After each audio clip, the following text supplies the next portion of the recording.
누가 예수님의 제자입니까? 라는 제목으로 하나님 말씀을 증거하겠습니다.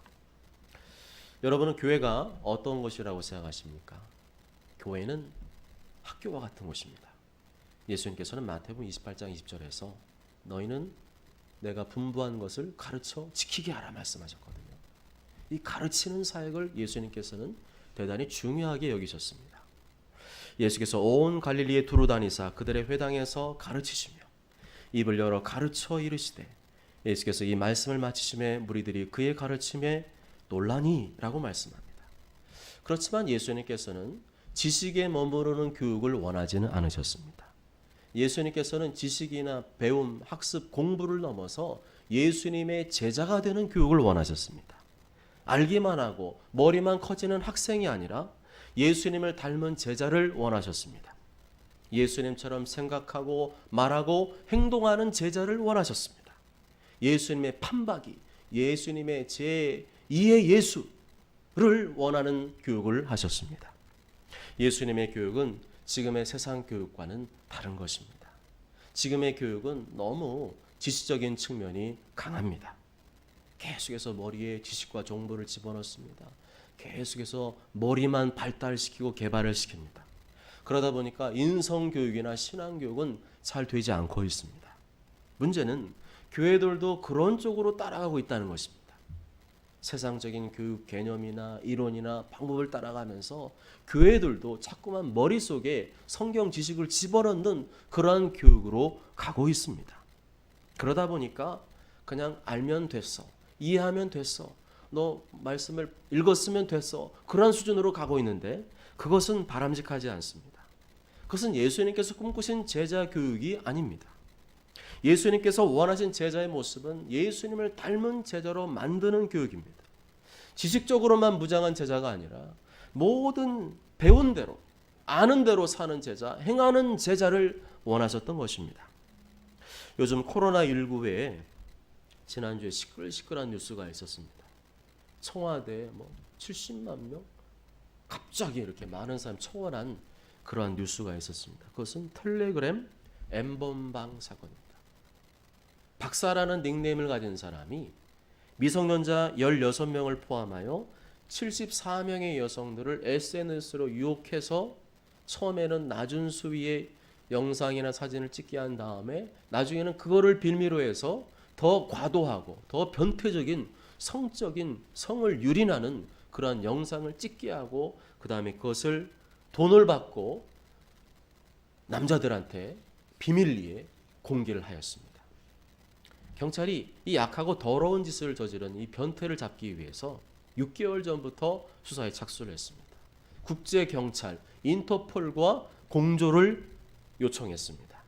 그렇지만 범인이 얼마나 미꾸라지처럼 요리조리 빠져나가는지 그걸 잡을 수가 없었어요. 그러다가 이번에 잡혔습니다. 근데 잡고 보니까 20대, 한 25 정도의 아주 젊은 대학생이었습니다. 그것도 황당하더라고요. 젊은 놈이, 죄송합니다. 젊은 사람이 지금 창창한 앞으로 갈 길이 구말리인데 왜 그랬을까? 왜 여태껏 뭘 배웠길래 그렇게 악하고 더러운 짓을 저질렀을까? 그동안 유치원 어린이 때부터 20년을 넘게 공부하고 배웠는데 고작 결과가 그것인가? 이것은 무엇을 말해줍니까? 지금의 입시 위주의 경쟁식의 학교 교육으로는 인성교육이나 신앙교육은 사실상 불가능하다는 것입니다. 모든 교육의 초점이 전부 다 좋은 대학 가고 좋은 직장 취직하는 것에만 가 있습니다. 그러니까 인성교육이나 신앙교육은 뒷전으로 밀 수밖에 없는 것이죠. 계속 이런 식으로 학교 교육이 이루어진다면 사람들은 배우면 배울수록 더 교묘하고 악랄한 죄를 지을 것입니다. 사람을 만드는 교육이 아니라 사람을 망치는 교육이 될 수도 있습니다. 교회에서도 마찬가지죠. 내가 신앙생활 열심히 하는 이유가 그 초점이 잘못되면 이렇게 텔레그램 N번방 박사처럼 엉뚱한 짓을 하고 있을 수가 있습니다. 단지 내가 하나님 믿어서 하나님 복을 받고 잘 되고 성공하기를 바라는 것에 좀 맞춰져 있다면 오늘 예수님 말씀하시는 제자의 길과는 초점이 다른 것입니다. 예수님께서는 그러한 제자의 길을 말씀한 적이 없습니다. 예수님께서는 우리들이 듣기 원하고 내가 듣기를 바라는 말씀만 하지 않으셨습니다. 예수님께서는 이 땅의 일을 별로 말씀하지 아니하시고 하나님 나라 일에 대해서 천국이 어떤 곳인가 계속해서 집중적으로 말씀을 하셨습니다. 사도행전 1장 3절에 그가 고난 받으신 후에 또한 그들에게 확실한 많은 증거로 친히 살아계심을 나타내사 40일 동안 그들에게 보이시며 하나님 나라의 일을 말씀하시니라. 물론 예수님께서는 진실로 예수를 믿고 따르는 자에게는 영생을 허락하실 것이고 또한 이 땅에서 100배나 볼 받을 것이다. 그런 약속도 하셨습니다. 그렇지만 예수님께서는 그런 말씀은 자주 안 하셨어요. 굉장히 아끼셨습니다. 그 대신에 제자들에게 항상 어려운 것을 요구하셨습니다. 힘든 것을 요구하셨습니다. 우리가 생각하는 것 이상의 것을 요구하셨습니다. 그래서 제자들도 야, 심히 어렵도다. 그것을 지킬 수 있는 사람이 누구일까? 이렇게 반응할 정도로 예수님께서는 어려운 것을 요구하셨습니다. 심지어는 나의 목숨까지 요구하셨습니다. 마태복음 10장 39절에 자기 목숨을 얻는 자는 잃을 것이요 나를 위하여 자기 목숨을 잃는 자는 얻으리라. 마태복음 19장 29절에 또 내 이름을 위하여 집이나 형제나 자매나 부모나 자식이나 전토를 벌인 자마다 여러 배를 받고 또 영생을 상속하리라 말씀하셨습니다. 이렇게 볼 때 예수님의 교육은 단순히 지식을 채우는 교육, 정보를 채우는 교육이 아니라는 것을 알 수 있습니다. 말씀을 듣고 행하는 교육, 말씀을 지키는 교육, 주님 앞에 헌신하는 교육을 하고 있음을 알 수가 있습니다. 그래서 행함이 없는 교육, 행함과 상관없는 교육은 예수님이 원하시는 제자 교육이 아닌 것입니다. 야고보서 2장에 보면 내 형제들아 만일 사람이 믿음이 있노라 하고 행함이 없으면 무슨 유익이 있으리요 그 믿음이 능히 자기를 구원하겠느냐. 우리 조상 아브라함이 그 아들 이삭을 제단에 바칠 때에 행함으로 의롭다 하심을 받은 것이 아니냐 말씀합니다. 의롭다는 것은 두 가지가 있다는 거죠. 예수님을 믿음으로 의롭다 여김 받는 것이 있고 그 의롭다 여김 받은 믿음이 진실한 것인가를 평가하기 위해서는 그 행함을 보고 그 사람이 정말 의로운 믿음을 가졌다고 인정을 해 주신다는 것입니다. 야고보서를 기록한 야고보는 믿음에 관해 설명하면서 이 아브라함의 이야기를 끄집어내 가지고 왔습니다. 믿음을 오해하는 사람들이 많다는 겁니다. 의롭다 여김 받는다는 것을 하나만 생각하고 또 하나는 생각하지 않는 사람들이 많다는 겁니다. 아브라함이 하나님께 의롭다 여김 받은 것은 하나님 말씀을 믿고 받아들였기 때문 그것뿐만 아니라 들은 대로 행하였기 때문에 의롭다고 여김을 받은 것입니다. 말씀을 배우는 것은 쉽습니다. TV나 인터넷을 통해서 틀기만 하면 하나님 말씀이 쏟아져 나오고 있습니다. 내가 마음만 먹으면 얼마든지 말씀을 내가 방에 앉아서 계속해서 듣고 지식을 채울 수가 있습니다. 그렇지만 그렇게 배우기만 하는 믿음은 성경적인 믿음이 아닙니다. 하나님 앞에서 의롭다 여김 받지를 못합니다. 중요한 것은 하나님께 인정받는 것입니다. 내 믿음이 하나님께 인정받는 것이 중요하지 내가 많이 알고 많이 모르고 그게 중요하지 않습니다. 우리의 삶이 하나님께 인정받으면 그 진정한 믿음인 줄 믿습니다. 예수님께서는 마태복음 7장 21절에 분명히 말씀하셨습니다. 나더러 주여 주여 하는 자마다 다 천국에 들어갈 것이 아니요 다만 하늘에 계신 내 아버지의 뜻대로 행하는 자라에 들어가리라. 누구든지 예수님 믿으면 죄 사함 받고 구원받습니다. 영생을 얻습니다. 하나님의 자녀가 됩니다. 그러나 그때 예수님 믿고 났을 때 그 구원의 감격과 기쁨을 계속 유지하지 못하면 미끄러진 사람들이 생길 수가 있습니다. 하나님의 뜻과는 상관없이 이 땅의 것에 만족하며 이 땅의 것을 구하며 살아가는 사람이 생길 수가 있고 그렇게 살아가는 사람은 자기 마음대로 산 것이기 때문에 하나님께서 마지막 때에 그 믿음을 인정하지 않으시고 그 자격을 박탈할 수 있음을 말씀하고 있습니다. 마태복음 7장 23절에 그때 내가 그들에게 밝히 말하되 내가 너희를 도무지 알지 못하니 불법을 행하는 자들아 내게서 떠나가라 하리라. 예수님께서 이 말씀하신 이유는 우리더러 벌벌 떨면서 신앙생활하라 그런 차원으로 말씀하신 것이 아닙니다. 계속해서 예수님 처음 만났을 때 그 구원의 감격, 구원의 기쁨을 유지하고 회복하며 살아가는 것입니다. 그런 구원의 감격, 기쁨 있는 사람은 절대로 세상의 그리고 육체의 삶, 과거의 삶으로 돌아갈 수가 없다는 것입니다. 히브리서 6장 8절에 만일 가시와 엉겅퀴를 내면 버림을 당하고 저주함에 가까워 그 마지막은 불사람이 되리라 말씀합니다. 믿음의 열매를 보시겠다는 겁니다. 그냥 내가 예수님 믿어, 예수님 알아, 그 정도가 아니라 실제로 너가 정말 믿는지 그 행위를 보시겠다는 것입니다. 내 머릿속에 든 지식이 아니라 실제로 그 말씀대로 행하며 살았는가, 그 열매를 보시겠다는 것이고, 가시와 엉겅퀴가 우거진 사람은 본인 스스로도 그걸 믿음으로 인정할 수 없게 되게 하시겠다는 것이죠. 오늘 말씀에 보면 예수님께서 12제자를 불러 모으시는 장면이 나오고 있습니다. 그 이유는 예수님께서 그동안 교육하신 것을 실습하시기 위함이었습니다. 배운 대로 행하는 믿음, 순종하는 믿음으로 만드시기 위한 과정이었습니다. 12명의 제자들은 예수님 불러서 뭔가를 시킬 때 공통적으로 아무런 군말이 없습니다. 아무도 토달지 않습니다. 저는 별로 하고 싶지 않은데요. 저는 할 마음이 없는데요. 내키지 않는데요. 다음에 하면 안 될까요? 굳이 제가 해야 되나요? 이런 말이 한 군데도 안 나옵니다. 예수님의 제자가 되는 첫 번째 조건은 바로 이것입니다. 예수님의 제자가 되는 첫 번째 조건은 자신의 생각을 내려놓는 것입니다. 내 생각이 있어도 내려놓는 것입니다. 예수님 뜻이라면, 하나님의 말씀이라면 언제라도 자신의 생각을 내려놓고 예수님을 따르는 사람이 예수님의 제자라는 것입니다. 그러한 순종의 훈련이 안 된 사람은 그 다음 과정으로 나아갈 수가 없습니다. 진도가 나갈 수가 없습니다. 더 이상 믿음이 자라지 않고 성장할 수가 없습니다. 듣기는 들어도 순종하지 않는 사람, 순종하기를 싫어하는 사람은 예수님의 제자가 되기를 거부한 것과 같습니다. 다행히 12명의 제자는 전부 다 예수님의 뜻을 따를 준비가 되어 있었습니다. 자신의 생각을 다 내려놓고 예수님 뭘 시키더라도 그대로 따를 준비가 되어 있었습니다. 신앙생활 잘하는 사람도 그렇죠. 예수님의 제자들과 같이 단순합니다. 군말이 없습니다. 이유가 없습니다. 어떻게든 하려고 합니다. 그러나 아직까지 예수님의 제자가 되지 못한 사람은 말이 많습니다. 자기 주장이 강합니다. 고집이 셉니다. 야생마 같습니다. 그런 사람은 아무리 오랜 기간 신앙생활을 해도 믿음의 진보와 성장이 없거나 더딥니다. 옆에 지켜보는 사람도 답답합니다. 그렇게 신앙생활 오래 했으면 반드시 변화가 나타나야 되는데, 행함의 열매가 나타나야 되는데 그런 변화가 안 보이니까 안타깝고 답답한 것이죠. 예수님께서 처음에 제자들을 한 사람 한 사람 부르실 때 보면 예수님이 어떠한 제자를 부르셨는가를 알 수가 있습니다. 나를 따라오라. 곧 그물을 버려두고 예수를 따르니라. 보시고 부르시니 그들이 곧 배와 아버지를 버려두고 예수를 따르니라. 예수님께서는 순종 잘하는 사람을 예수님 제자로 택하고 부르셨습니다. 하나님의 섭리죠. 이미 창세전에 그 사람들을 예수님 제자로 부르려고 계획이 세워져 있었습니다. 근데 그 사람들이 누구냐? 순종을 잘하는 사람들이었습니다. 순종을 잘한다는 말은 마음밭이 좋다는 것입니다. 마음밭이 좋다는 것은 순종할 준비가 되어 있다는 것입니다. 그런데 나는 순종이 잘 안 된다. 그런 사람은 뭐가 안 좋은 것이냐?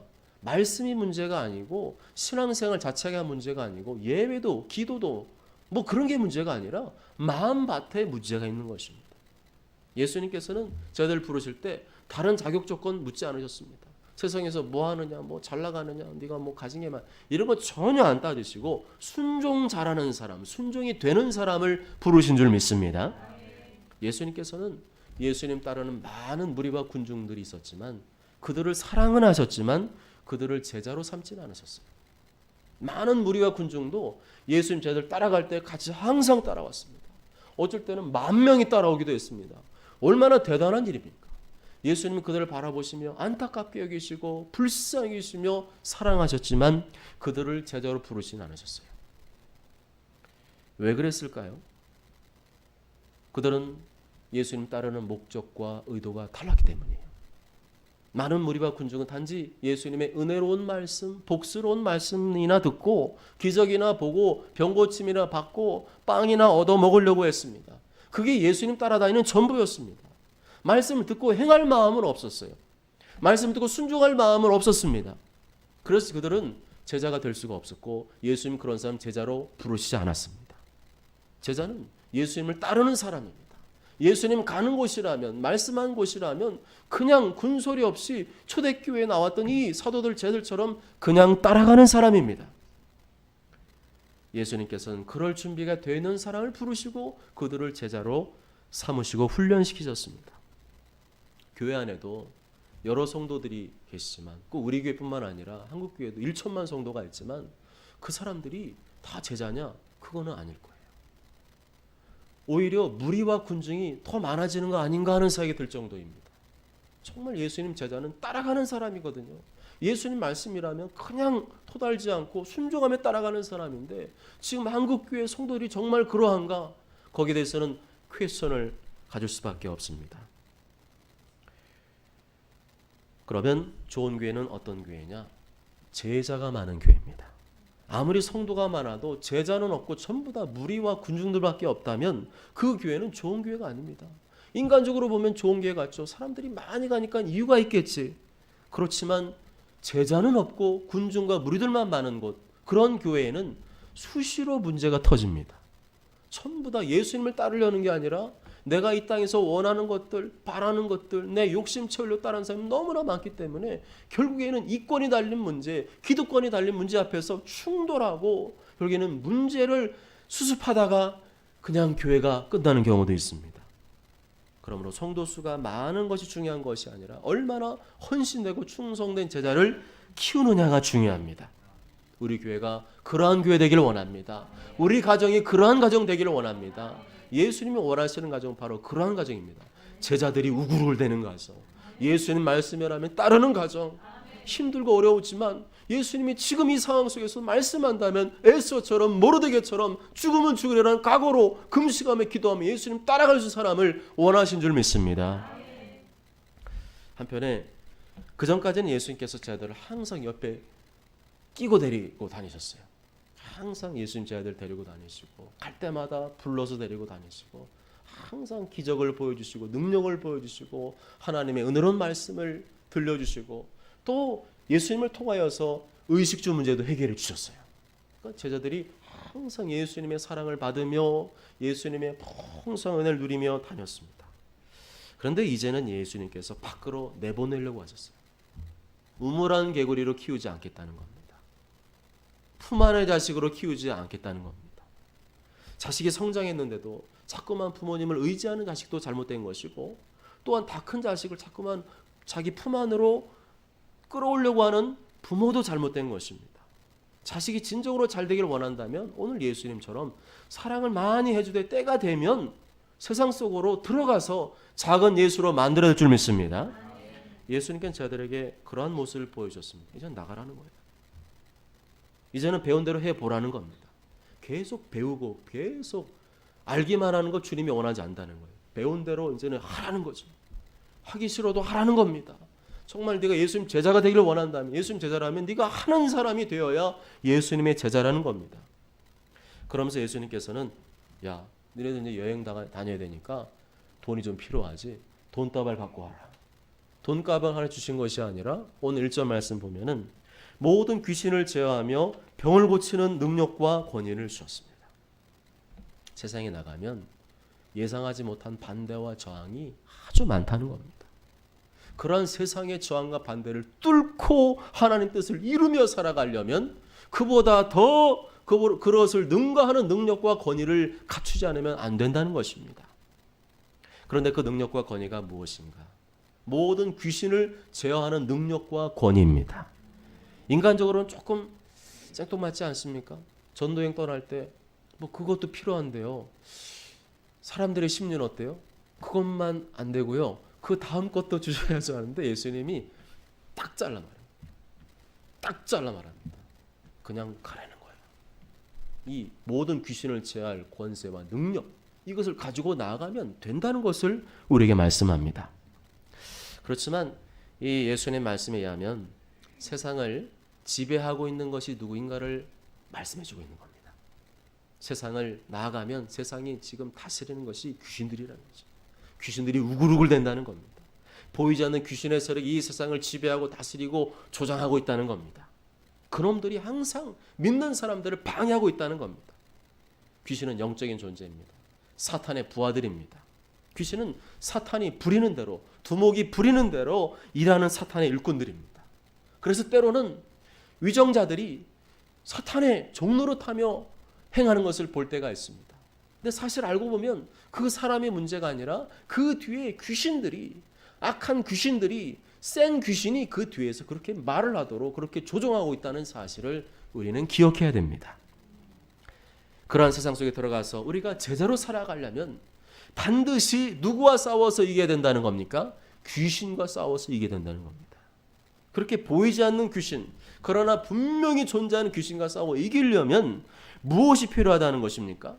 모든 귀신을 제하는 능력과 권위가 필요하다. 성령님의 능력과 권위가 필요하다 말씀하십니다. 이것이 바로 예수님의 생각과 우리의 생각이 다른 점이죠. 마태복음 12장 28절에 보면 내가 하나님의 성령을 힘입어 귀신을 쫓아내는 것이면 하나님의 나라가 이미 너희에게 임하였느니라.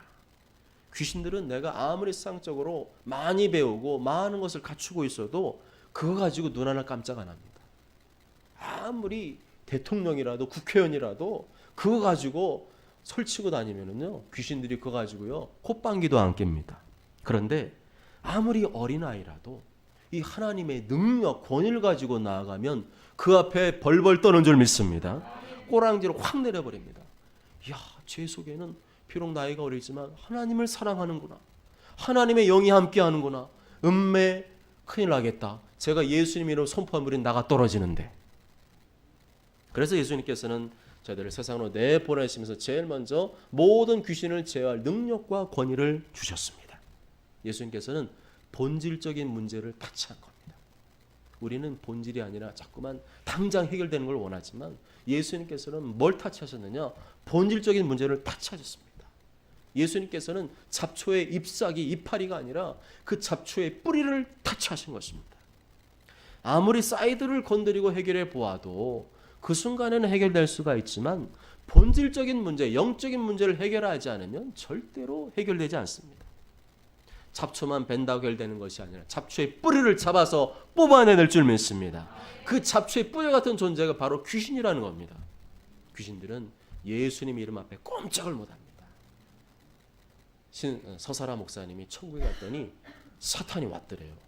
욥기 그대로 사탄이 와가지고 루시퍼가 와가지고 하나님께 복을 하더래요. 근데 얼마나 그 사탄이 올 때요 갑자기 막 등골이 오싹하는지 얼마나 머리가 쭈삣서는지 그럴 정도로 이 마귀 사탄이 오면은 사람들을 막 두렵게 만드는 거죠. 그때 물어봤대요. 누가 제일 두렵냐 그랬더니 예수님의 이름으로 말하는 사람을 제일 두려워한대요. 기도하는 사람을 제일 두려워한대요. 쉬지 않고 기도하고 말씀 있는 사람은요 너무 무섭대요. 아멘. 그러니까요 굉장히 단순해요. 사실은요 신앙생활은 기도와 말씀에 전념을 다하면 사단 마귀는 두려워하는 줄 믿습니다. 그런데 내 마음속에 두려움이 있다.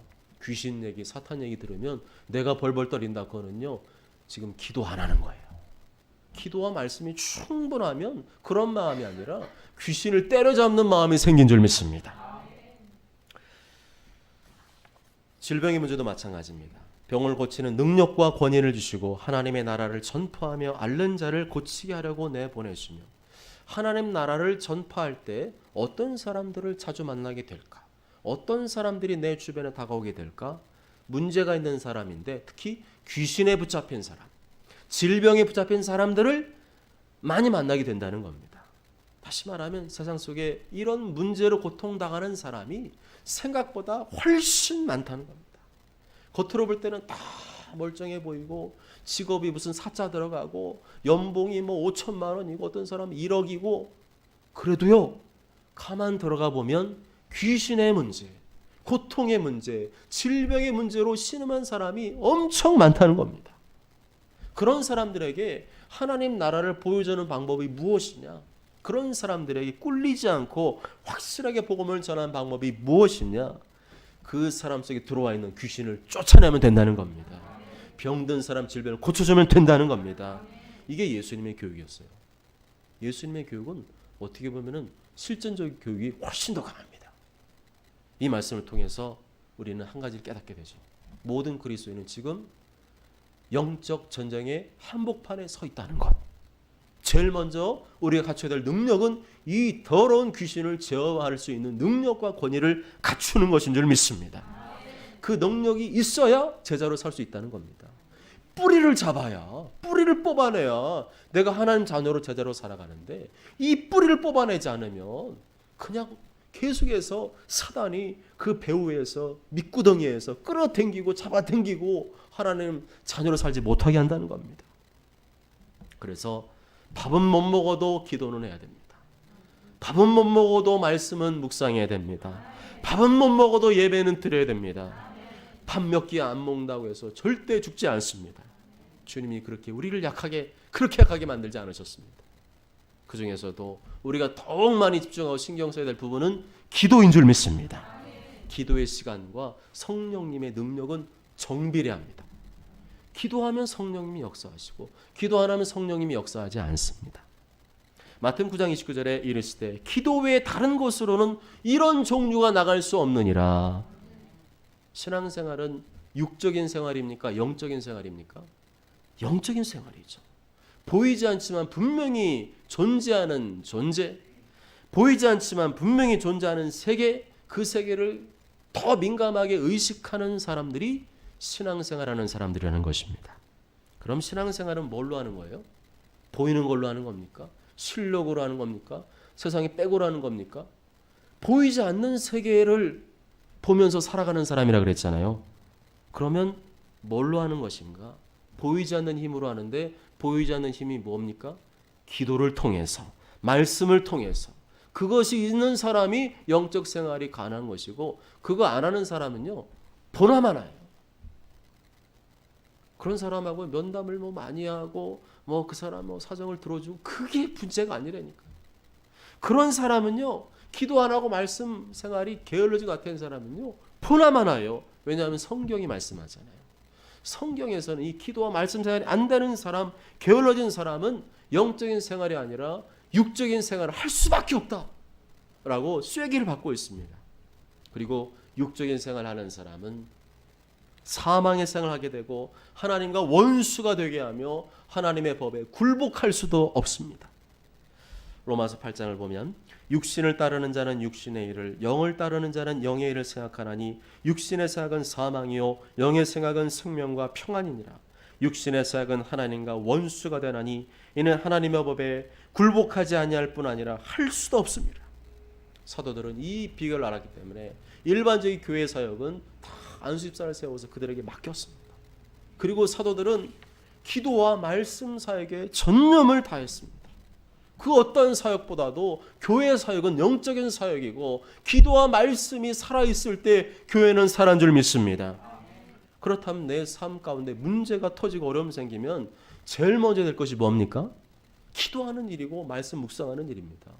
기도와 말씀 통해 성령을 받아야 성령님이 충분히 역사해야 방해하는 회방하는 사단을 이겨내고 뚫고 나아가고 하나님의 역사를 경험하는 줄 믿습니다.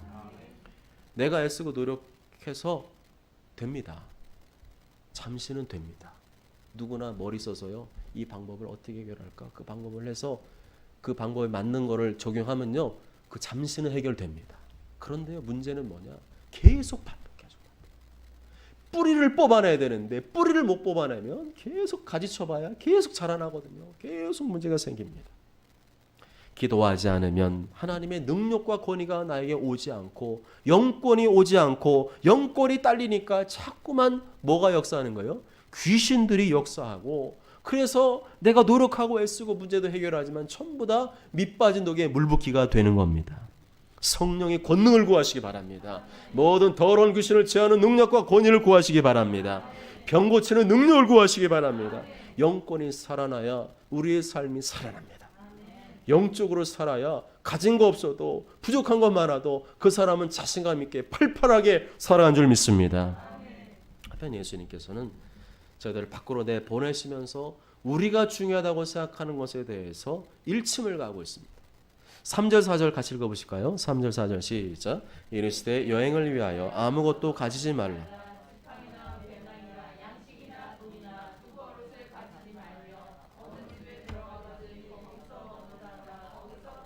아멘. 여기서 말하는 여행은 전도여행을 말하죠. 다른 일 다 제쳐두고 여기저기 다니면서 복음을 전하는 전도여행을 말합니다. 그러려면 뭐가 필요할까요? 준비가 필요하죠. 배낭도 필요하고 캐리어도 필요하고 식량도 필요하고 돈도 필요하고 옷도 갈아입을 옷도 필요합니다. 먹을 것도 필요합니다. 그런데 예수님께서는 그런 건 일체 준비하지 말라고 말씀합니다. 여행을 위하여 아무것도 가지지 말라. 우리는 이 말씀을 자주 들었고 알고 있는데 어떻게 이해하고 받아들여야 될까요? 이 말씀대로 하려면 선교사님들은 선교 나갈 때 어떻게 해야 돼요? 아무것도 가지고 나가면 안 돼요. 그런 선교사님은 믿음이 없는 선교사님이고, 그런 선교사님은 예수님 말씀에 불순종하는 선교사님이에요. 그러면 선교사님들은 앞으로 이 말씀대로라면 아무 후원도 받지 말고 그냥 빈손으로 나가야 된다는 말인데, 예수님께서 그런 차원으로 말씀하셨을까요? 초대교회 당시에 사도 바울은 최고의 선교사이자 목회자였습니다. 근데 사도 바울이 선교행을 다닐 때 교회들로부터 후원금 받았습니까? 안 받았습니까? 받았어요. 빌립 4장 16절에 데살로니가 있을 때에도 너희가 한 번뿐 아니라 두 번이나 나의 쓸 것을 보내었도다. 그냥 이것을 예수님 하신 말씀을 그냥 그대로 문자적으로 적용했더라면 사도 바울은 교회에서 보내준 후원금 받으면 안 되는 거죠. 그런데 예수님께서 그런 차원으로 말씀한 게 아니라는 거죠.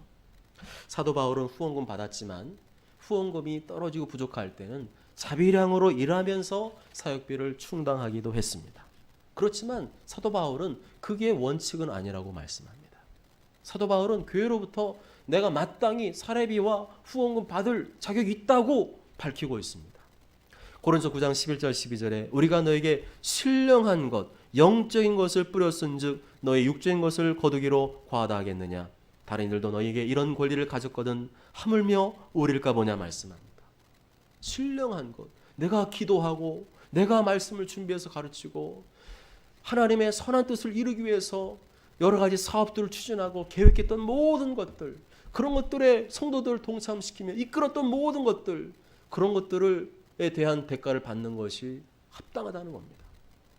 그렇다면 예수님께서 아무것도 가지지 말고 전도여행 떠나라고 하신 말씀은 전도여행이라고 하는 특수한 상황 중에서 말씀하신 것입니다. 즉 제자들로 하여금 지금 훈련이잖아요. 훈련 기간 동안에 전적으로 하나님만을 신뢰하고 의지하는 훈련을 시키기 위해서 일부러 아무것도 가지지 말라고 명령을 하신 것입니다. 중요한 것은 너희들이 주님의 일에 집중하면, 주님께서 기뻐하신 일에 집중하면, 특히 복음을 전하는 일에 집중하면 하나님께서 너희를 도와주시고 필요한 것을 채워주실 것을 믿으라는 것입니다. 그러니까 너희들은 믿음으로 순종하여 전도행을 떠나라는 것이었습니다. 그러니까 뭐 후원금이나 물질이 필요 없다, 그런 거 받지 말아요, 그런 차원이 아니라는 겁니다. 항상 그런 것들은 필요한 것이지만, 그런 거 주면 받을 수 있지만 그게 중심이 되면 안 되고 항상 믿음으로 하나님이 공급해 주실 것이다. 내가 어려운 중에도 주님의 일에 내가 더욱더 감당하고 하나님 나라를 위해 살아가면 하나님은 계속해서 끊임없이 공급해 주실 것이다. 그것을 믿으라는 것입니다. 예수께서는 그렇게 제자들을 떠나보내시면서 구체적으로 어떻게 도와줄 것인지에 대해서도 말씀하셨습니다. 아무것도 가지지 않고 빈 털터리로 나갔는데 어떻게 하나님이 도와줄 수 있을까요?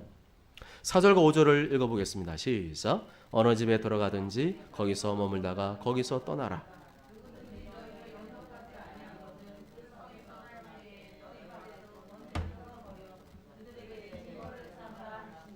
어떻게 도와주겠다는 거예요? 사람을 통해서 도와주겠다는 겁니다.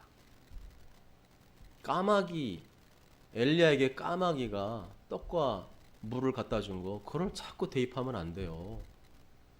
그렇게 되면요, 여기 믿음의 사람들은요, 아무 일 안 하고 가만히 집안에 앉아서도 그냥 갖다 주셔야 하나님. 그런 차원으로 이해하시면 성경은 특수한 상황 중에 특수한 사람이 그렇게 명령하고 지시하셨던, 그렇지만 원리는 우리가 따라가야 되지만 동일하게 문자대로 적용해버리면 자기가 말하고도요 앞뒤가 안 맞아요. 어느 집에 가면 너희를 먹여주고 재워주는 사람이 있을 것이다. 그런데 또 어느 집에 가면 너희를 영접하지 않고 도와주지 않는 사람도 있을 것이다. 하나님께서는 누굴 통해 공급하신다는 거예요? 너희를 영접하고 받아주는 사람, 너희를 도와주는 사람을 통해서 너희 먹을 것과 입을 것과 잠잘 것을 공급해 주실 것이다. 그것을 말씀하신 것입니다. 다시 말하면 육신의 것에 초점을 두고 살지 말라는 겁니다. 무엇을 먹을까, 무엇을 마실까, 무엇을 입을까 여기에 초점을 두고 신앙생활하지 말고 거기에 매달려서 신앙생활하는 열심을 품지 말라는 겁니다. 너희들이 진정으로 걱정하고 염려해야 될 것은 내가 하나님 나라를 위해 살지 않는 것, 그것을 염려하라는 것입니다. 너희는 먼저 그의 나라와 그의 의를 구하라. 그리하면 이 모든 것을 너희에게 더하시리라. 아멘. 정말로 내가 예수님 제자라면 세상 사람처럼 먹고 사는 문제로 고민할 것이 아니라 내가 어지간히 하나님 말씀 안 믿는다는 사실, 그리고 내가 어지간히 하나님 나라와 의를 위해 안 산다는 사실을 깨닫고 고민하는 것이 필요합니다. 그렇게 하나님 말씀대로 우리는 항상 원리를 잡고 가야 돼요. 예수님 그 말씀하신 원리가 무엇인가? 우리가 주님을 위해 살고 하나님 나라와 의를 위해 살아가면 하나님께서는 나머지는 사람을 통해서, 특별한 경우는 직접적으로 하시겠지만 대부분의 많은 경우는 사람을 통해서 사람들의 마음을 감동하셔서 그 사람들을 통하여 도와주시는데 그걸 왜 못 믿느냐는 겁니다. 그러니까 뭘 하라는 말이에요? 다시 원점으로 돌아오죠. 기도를 해야 됩니다. 뭘 위해 기도해야 될까요? 하나님 나라와 의를 위해 살도록 기도해야 됩니다. 하나님 뜻대로 살도록 기도해야 됩니다. 복음을 전하는 능력, 모든 귀신을 제하는 능력, 병든 자를 고치는 능력을 주시도록 기도해야 됩니다. 그렇게 우리가 능력받아서 예수님의 뜻을 이루는 제자로 살아가게 되면 사람들이 반응이 어떨까요? 7절 9절을 보면 굉장히 놀라고 심히 당황하게 됩니다. 7절 9절에 세례 요한을 죽인 분봉왕 헤롯이 나옵니다. 근데 이 헤롯이 심히 당황했습니다. 정말로 자신이 죽인 세례 요한이 나타나서 능력을 행하는 것이 아닌가 믿을 정도로 굉장히 당황했습니다. 결국에 사람들을 아무리 악한 사람이라도 아무리 높은 사람이라도 그들을 놀라게 하고 당황하게 하는 것은 하나님의 능력이 나타나는 때인 줄 믿습니다. 내가 말빨 세고 많이 배웠다고 사람이 놀라는 게 아니라 나에게서 귀신을 제하는 능력이 나가고 병 고치는 능력이 나고 성령의 능력이 나타날 때 악한 사람도 당황하게 되는 줄 믿습니다. 사랑하는 여러분, 우린 예수님의 제자입니다. 예수님의 제자로 부르셨습니다. 예수처럼 생각하고 말하고 행동하도록 부르셨습니다. 그렇지만 저절로 되지 않습니다. 말씀은 알고 배워야 됩니다. 그렇지만 그것만으로는 안 됩니다. 배운 말씀이 실제로 삶 가운데 성령의 능력과 권위로 나타나려면 기도해야 될 줄 믿습니다. 기도의 다른 것으로는 이런 종류가 나가지 않는 줄 믿습니다. 기도에 집중할 때 이런 종류, 성령의 능력이 나가기 시작합니다. 귀신을 제하는 능력, 병을 치는 능력이 나가기 시작합니다. 그러한 능력이 나갈 때 사람들이 심히 당황하게 되고 대통령도 높은 사람 당황하게 되고 천국 복음이 전파되는 줄 믿습니다. 오직 저런 여러분 모두가 날마다 주님 앞에 엎드려 기도하심으로 말미암아 내 삶에 예수님의 사랑이, 예수님의 능력이, 예수님의 지혜가 나타남으로 예수님의 닮은 제자로 살아가게 되시길 주님의 이름으로 축복합니다. 아멘.